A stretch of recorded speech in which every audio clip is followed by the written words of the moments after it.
have the opportunity on a moment-to-moment basis to elevate how others view us and elevate our eventual success. Is elevation always the result of our actions? Consider these examples. Number 1, you are exiting the airplane and waiting for your row's turn to leave. From behind your row comes a fellow passenger who has decided to cut in front of you. There wasn't an announcement of tight connections. They just want to leave at will and ignore airplane protocol. Number 2, you overhear a direct report talking to their manager casually on the way to the cafeteria. The manager brings up a small matter of concern. The direct report hangs his head, puts his hands in his pockets, and slouches as he replies casually to the manager saying, "Oh, my bad, that's beyond my pay grade, but take it out of my paycheck if it's a problem." Number 3, you go up to a counter to place an order. Halfway through explaining what you want, the service provider stops and makes casual remarks to a colleague, breaking eye contact with you and putting you on hold for a discussion that has nothing to do with you.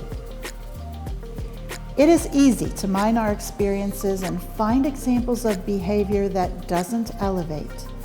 And it isn't just an individual that is affected, it affects their organization.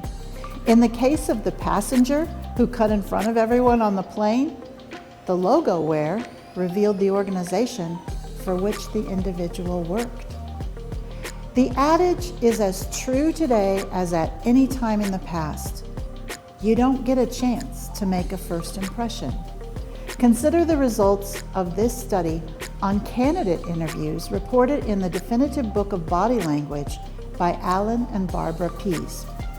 Professor Frank Bernieri of the University of Toledo analyzed the performances of job applicants of various ages and backgrounds during 20-minute interviews, in which the interviewers were asked to rate each candidate on attributes such as ambition, intelligence, and competence. Then a group of observers was asked to watch video footage of just the first 15 seconds of each interview. The results showed that the observers' first impressions in 15 seconds almost paralleled the impressions of the interviewers. Careers often never get off the ground, in spite of experience, education, passion, and talent, due to a poor first impression. The focus of a good impression is consciousness of what we are communicating visually and vocally before we even begin to talk. People will value us and what we say if the visual and vocal speak well for us. Your approach, greeting, and body language are key factors in creating an impression for better or for worse. To assess the impression you are making, begin watching people and evaluate the impressions you form of others. Watch for things such as eye contact, body movement, attire, facial expression, and greetings. Consider the role they play in forming an impression on you. Make a commitment to improve your interaction style in one small way. If you avert eye contact when meeting someone for the first time, challenge yourself to make direct eye contact. If your greeting protocol is weak, practice until you master this critical skill.